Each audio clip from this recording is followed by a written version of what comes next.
Alright? Because if ever 2 months na lang talaga tatrabahuin natin. Alright? 2 months to go.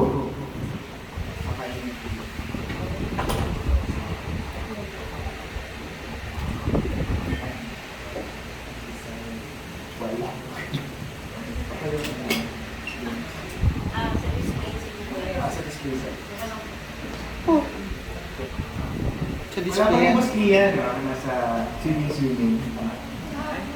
Asa sila ngayon? Kapag yung picture niya yun, pa-swimming sila. Overnight pa rin.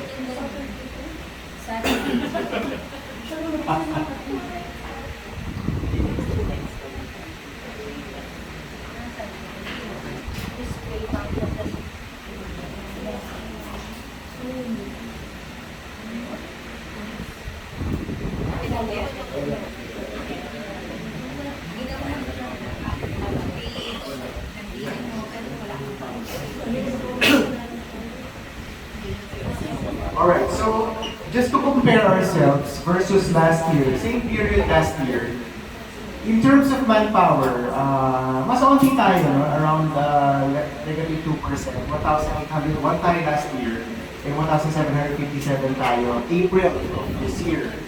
Sa new recruits, dapat pinapalakpakan yan, guys. New recruits, 16.81. Nakita ko yung sino nakita ang report ni Terence. Nagpapadala si Terence lang yung report. Nagulat ako sa top 10 sectoral branches. All 7 branches are part of the top 10. Hindi mo, di ba? Lahat ng branches are part. So number 1 recruiter talaga tayo sa district. And then in terms of activity ratio, nag-slide down tayo from 35% last year to 24%. That's as a result of a lower number of active agents. So from 632, 423 na lang tayo, so that's around negative 33. Maganda lang yung activated sa atin, mas productive. So from 1.36, mas productive tayo at 1.65 cases per active agent. So that's 21.41%. O tama si UMR nila, palakpakan natin yung mga small wins natin. No?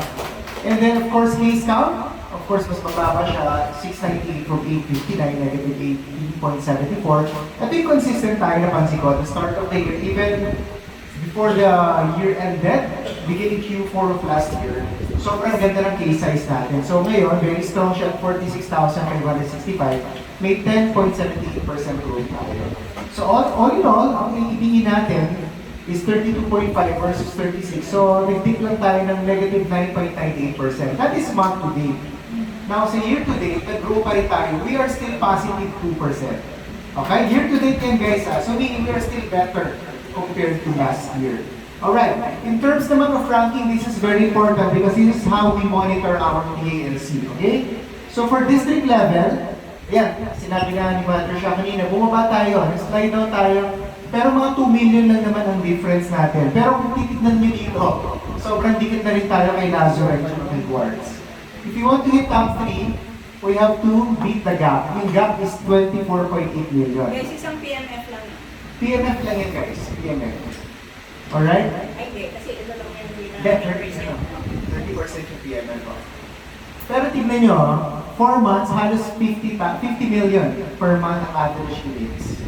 Guys, So, 50 kailangan natin i-beat yun. Kaya naman natin. So, kaya ano ko lang nga kasi baka mawalan ako airtime mamaya. Ano siya team, nakagawa na tayo ng 75M. No? So, para mabit talaga, of course natin, walang person to team kasi friends tayo lahat sa collab, diba? So, pero team for the district talaga, maging part ng top 3, we need to do mga 60 million per month. 60 million, 60. Guys, kayang-kaya naman natin. Kayang-kaya natin. Ilang lifetime income lang yun. Siyempre, ano pa rin, ito ka, easier said than done. Pero kasi, it's not like you're shooting for, even for for Makati, hindi na nga tayo muna yung first, diba? So, hindi naman siya hirap kasi team 50M naman din talaga supposedly yung average natin. Medyo lang, hindi lang talaga mataklay lang talaga yung 8 no? 60-65 para talaga mahabol. Kasi 25M lang. Siyempre, tigil din sila, diba? So, yun talaga team. Mahaba naman yung name. Yeah, tama. Pero compared to last year, mas may chance tayo this year. Agree kayo? Yes. Hindi kita tayo, umakit na tayo sa forfeit. So may malaking chance na hindi na siya ambition. It's a reality. Okay? It's just putting all of the work together. Sabay-sabay tayo actually mag-grow. Ganun lang yun. Kung sabay-sabay mag-grow. And malaking factor dyan, yung mga susunod na slide. Looking at the next slide, top 25 in APE. So, congratulations, no? Black Orcas and Prime Summit, both are pasok na. Technically, no, sa ranking in terms of PALC, pero pwede pang humabol si Roslia, palapakan naman natin. 30th overall, and then Axlia 45th, Black Onyx 63rd, and Blue Fox 68th. Top 9. Top 9 ng BM. Top 9. So, dapat magmalaglag dito. So yun, PALC na tayo. Sa unit ba, curious ba kayo kung sinong pasok? Top 13? Yes. Okay? Ayan, sa unit manager natin, si Roma. Ano ba si Roma? Sa outing pala. Si Matt, nakita ko kanina. Matt, tayo naman Matt. Roma! Ito yung the rest of those who are in the top 100. Si Zara, si Casey, Marlon, AG, Maribel, Bea, Sandra, Dorothy, Jam, Roxanne. So part kayo ng top 100. So that's 10% of the total population of the managers. Alright? So kaya pa? Pwede pa lang map. At yun, special mention na kasi hindi nakikita. Ang nandyan, nasa pasok ngayon, April, si Roman at si Matt.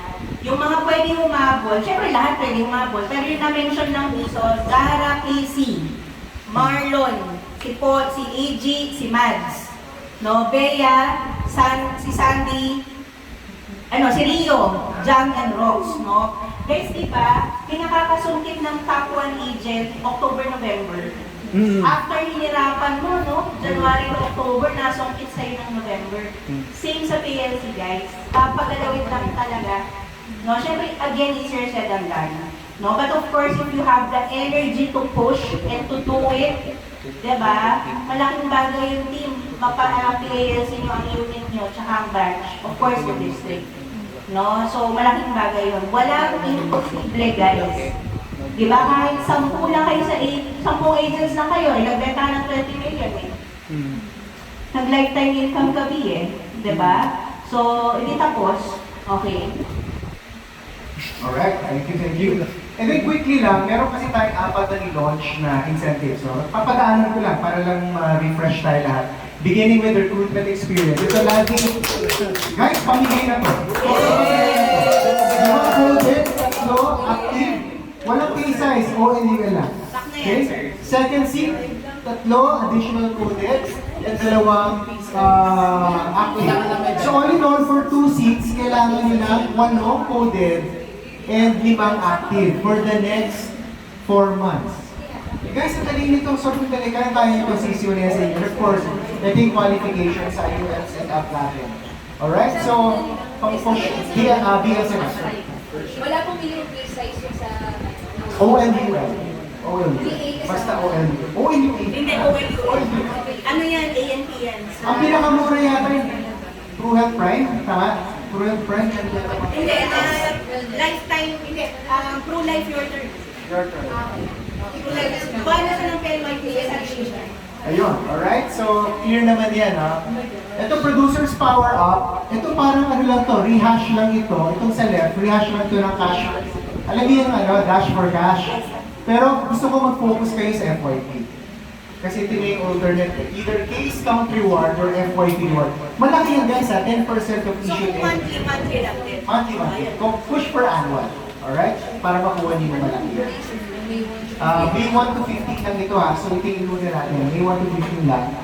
And then ito, exciting to. Yung growth bonus, di ba? Guys? Nandiyan, di ba?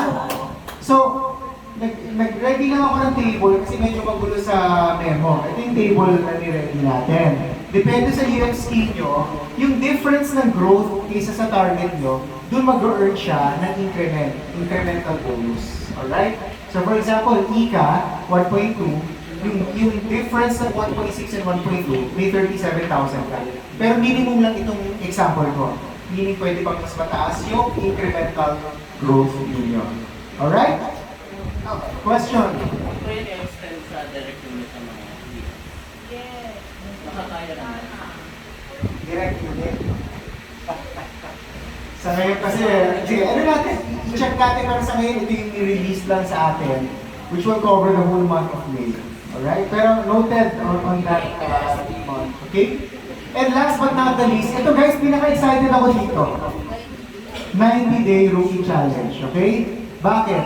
Kasi may reward siya, depende sa rookie. Pag yung rookie nyo, coded from January to April, ang official month one is May. So, bali yung production niya ng January to April, kakarga sa month 1. Alright? Grabe yun. Yung makukuha niya ng May, Grabe yun. July, August. Okay? Grabe. So, advantage yun, guys. Pangalawa, paano nag-work to? Paano nag-work? 1,000 per issued case per month. Tapos may bonus siya pag month to month 3. Para hindi kayo ma-confuse, may table akong ginawa. Explain ko ha. May 4 scenarios. Si Rookie A, nung month 1, month 2, month 3, may tig for 40,000 siyang benta. Ano yung reward niya? 1,000 per each month na activation reward. So that's a total of 3,000. Plus bonus reward for month 2 because 2 months siya nag-consistent na producer. Plus reward for 3,000 for month 3 because 3 months siya producer. Pag tinotal mo, 8,000 ang additional na marireceive ni Rookie. Basta may benta lang siya for 3 months at bare minimum na 40,000. Okay? Rookie B, first 2 months lang may benta, month 3 wala. Natural, meron pa rin siyang activation reward, may bonus reward for month 2, pero wala na siyang bonus reward for month 3 kasi hindi siya 3 months. So that's only 4,000. Si Rookie C, 40,000 ang benta ng month 1, wala siyang benta ng month 2. Nung month 3 nagbenta siya, so meron siyang 2,000 for each month na may benta siya, pero 0 na siya sa bonus reward kasi consecutive. Ganun rin sa Rookie B. 0 siya nung month 1, so kahit meron siyang benta ng month 2 and 3, wala siyang bonus, pero meron siyang activation reward. So anong susi dito? Every month dapat may benta si Rookie. Alright? So again, 1,000 per issued case ito. And what if more than 1 case yung binenta niya? So itong 8,000 na to, napakaliit pa nito. Alright? So pakipush natin yan sa mga rookies natin. And ito na, yung isa pa, yung for sectoral naman, yung MM1 top producer siya. Sino gusto bumalik sa Hotel Okura? Si Casey, gusto dyan. Napakaganda doon. So, kailangan na mag-hit ng ating sector ng 183 million. Kaya-kaya yan. Yung mga nakaraan, nito 200 million tayo. 183 million. So, who can qualify top 30 agents with at least 250,000 issued APE this month? Top 10 UMs with at least 1 million. And top 5 BMs with at least 3 million. So, meron tayong overnight stay sa Hotel Okura. So, ano ginawa natin sa nakaraan? Okay? Exciting ba? 1 million daw UM mo. 1 million lang sa UM. 3M branch. Pero basta mag-183. Basta mag-1, which is kaya na natin. Alright? I'm down to my last slide and before I introduce, no, gusto ko muna i-congratulate yung newly promoted natin mga unit managers. Palakpakan naman natin si UM James Guzman and UM Steven Check. Kayo naman UM Steven. Congratulations sa And of course, as I mentioned, first part pa lang to. The second part, I will be introducing the newest members sa family natin. No? Ash, pamaya, introduce nyo na kung siya nag-gati, pero galing siya sa kabila. So, Sa anong kulay, sir? kulay dilaw, alright? Kulay dilaw siya galing. Yung mga sosyali ng mga kulay dilaw. So, without further ado, I'd like to introduce our newest MDRT officer for the sector, Ms. Chai Pagtalula. Kung sector? Kasama sila. Kasama sila sa Lash. Ako na, shy. Oh, huwag kayo manitisig, hindi siya shy. Oh, sa control. Kailan ka siya? March 31. Guys, dahan-dahan lang, 1 month pa lang. Oh, 1 month pa lang, Wala guys. mo nang mabaril. Thank you so much, LSD Jolo. Good morning, DM, Shasha, LSD District Leaders. So actually, gusto ko magpasalamat talaga kay Sir Jolo kasi it's my first time na makasama sa district na assembly. So SCA is my first and I'm very happy to share with you the recent updates for MDRT. But before that, magpapakilala ako muna. So yes, my name po is Sheena Marie Pagtalunan. Yun yung pangalan ko talaga sa email. But you can call me Shai. In the industry, I've been with industry for less than 20 years. Oh, I also started as an agent. My mom was also a former agent of True Life. Bisaya po talaga ako talaga Cagayan de Oro. Pero I have been here in Manila already for more than 5 years. So dito na din ako, may anak na din ako dito and all. And aside from that, my longest streak was I was a trainer. I handled all agents training in the Yellow Company, in Sun Life, for 11 years. Ayun. So, training talaga yung authority ko. Po? Lahat, business insurance, estate planning, and all. So, lahat ng trainers under sa akin. So, yun, before. And then, I moved to sales. So, parang sales, regional sales manager, you call it parang SDN doon. For 2 years. And then, I saw that True Life, has a very good opportunity for developing MDRT. So I joined my former boss. Maybe you know her already. Her name is Maten Rivera. So we were both from sales management in Sun Life. So she joined in January. I joined in March 31. Ayun. So that's all. That's all lang muna, no? But I am very excited to know more of you. And I understand you have a very good speaker that you're expecting this afternoon, but I don't want to let this pass, to talk about MDRT updates. So, ayun. So, for 2025 MDRT, so currently MM1 has the highest number of MDRTs for the year, no? And last year, for Eslia District, tama ba? We had 7 MDRT, so palakpakan po natin, no? And yes, ang ating COT, si Ms. Michelle Moreno, has just currently joined the earliest MDRT contenders for 2026 naman. Ayan. Ayan, so pinapalakpakan nyo na. So, and counting, no? So we're expecting 4 more. So again, ladies and gentlemen, please keep your eyes on the prize. I know we cannot do anything about the increasing requirements because that's really set across the board by MDRT, no? But I know kaya-kaya ninyo yan, no? You have been really fighting for it for how many times year, and with all the incentives, the contest, share na ito ni LSE Jolo kanina, and counting, madami pa, it will help you to be really more inspired, encourage your clients to get more policies, no?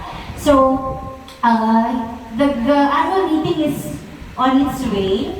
That's on June. And then we have the PCA Bangkok, so True MDRT Conference also on July, and the Global Conference in Macau on August.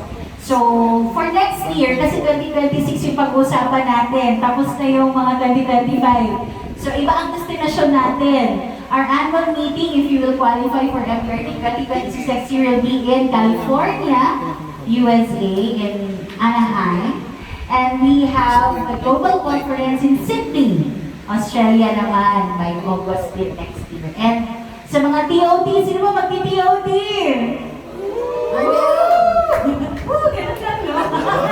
Okay, let's go. So, meron naman din separate annual meeting. So, you know that already. So, I become a True MDRT. You know the benefits already. The registration fees are cared of by the company. There is priority when it comes to underwriting privilege. No, it's 22 NFA and you have priority lane in the client service centers. And etc. Okay? Now, do you want more benefits? Yes! Yes. Okay. So kaya po kami nandito ni Ms. Mate, sa totoo lang talaga kasi there is a very specific instruction by our CEO to us that you have to review the current offerings of MDRT sa True Life, no? And that's what we're currently working on. So to give you a first tips, pero hindi pa kasi ito cast in stone. We're trying to really get you work with your underwriters. Like access to underwriters, that's a very big help. No, you want that? Oo. So, kasi para meron kayong, yun nga, real time na hindi mabombard yung mga SPs and all. Because, I have to say this, in the other company that works, even the rookiest agent can talk to the underwriters and follow up for the issuance of his policy. So that's what we're currently proposing. Kasi if that is currently our, like, one of the things that we can improve or change, then why not do that na? So yun yung mga pinwork out. Second is to create a team. Team who can accompany you to talk to HNW clients. Gusto niyo ba yun? From head office. So yan din yung pino-work out namin, no? And a lot of things, hinahinay muna, pero we are really very hopeful to really work this out. It entails budget, of course, but because we're talking about MPRT, so kailangan dapat meron talaga, no? So, for us to really help you guys, ayan. So, and more, no? And more. So, our goal is sana, ito yung goal na sinet out with us. So, from 7, kung pwede pa nga, double natin eh. So, for SIA, from 7, we hope to see 12 or more. Hindi ko pa nakakausap si DM Shasha na kung ilan ba talaga ang target. Ideally, it's really to double kasi ang goal talaga ni Sanjay sa atin is actually to achieve 500 MBRTs. So, it's actually almost double than the last year, which is 325. So, kung MM1 lang, that's 200. Okay? So, sino ba mag-MBRT dito? Taas kamay! Parang yung kabilang, yung katabi yung tinaas mo ng kamay, no? Oo. So, yun, no? So, we'd like to really beat that, no? And as we speak, yeah, we have Miss Michelle Moreno again, which is currently joined our early MBRT contenders. And we have 2 ROTs. Alam ko po, sila din ay mga MBRTs last year. Pero sila lang ba? But please allow me to congratulate si Miss Nicole Bernabe and si Ido. Tama ba Ido? Prudencio, yun yung pangalan. Oo. Prudencio. Ayan. So they are currently right on track as of April. So mag-iiba yung numero natin for May, no? So please stand by. Tomorrow, another stoplight report will be released. So I might be releasing it by Wednesday, just to figure out all the balances, no, that we need to achieve. And for almost on track ngayon, we have 7 naman. We have Miss Catherine Borlongan, Miss, sorry, tama ba ako? Marian. Ay, hindi, sorry. Ayan, Miss Marian Cabato, Irvin Regina, Zara Hamolange, Roxanne Cruz, we have Katrina Asuncion, and Miss Wendy Medina. So we have 7 AOTs as of April, no? So as of May, ayan, mag-update ulit tayo. And syempre, ito muna, dito muna tayo sa malapit na. We have 2 who are currently has their reserved seats, no, to go to the PCA Bangkok. So we have Miss Michelle Moreno and Miss Nicole Bernabe. Ayan. Now, tatagdagan pa natin yan. So, ang pinakita ko lang na mga pangalan dito are those who are already at least half of the requirement. As of what? As of April 27 pa lang po ito. Opo. So, we have 700 and up. We have Miss Marian Briones, ayan, Miss Roxanne Francisco, Leia Dayaw, Ferlin Himbing, John Lee, May Paderes, Wendy Medina, Katrina Asuncion, Roxanne Cruz, Sarah Hamolange, Irvin Regina, Marian Cabato, Catherine Bulan, and Prudencio Alcaberes. So sila. Pero marami pang milagrong mangyayari dyan. Opo. Salamat tayo because we still have 10 more days, guys. Okay? Ayan. And last na po ito, we currently launched the masterclass. So, when this was launched, wala pa po ako, no? So, nagsimula na siya. And I saw that there are enrolled mentors from SDA District. So, we have the following. So, if this is you, we are inviting you po to join our face-to-face masterclass with BM Mia on Thursday, May 8.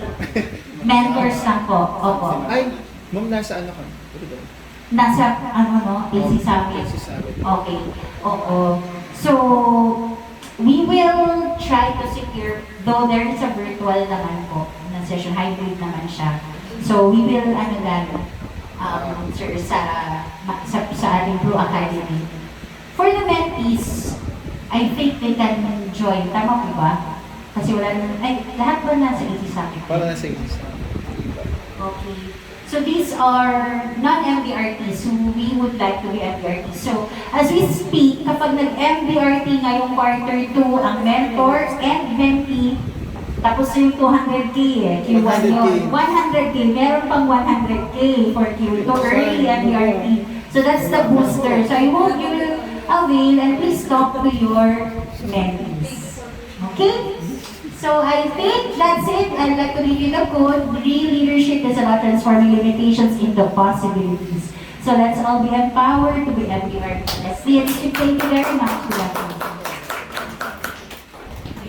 So siya, yung gusto ko lang din talaga personally, yung report, kung pwede tayo ba yung weekly or talagang monthly lang. Kasi actually, isa sa mga last slides ko is for us to really push talaga for PLC, Bangkok, talagang monitoring eh.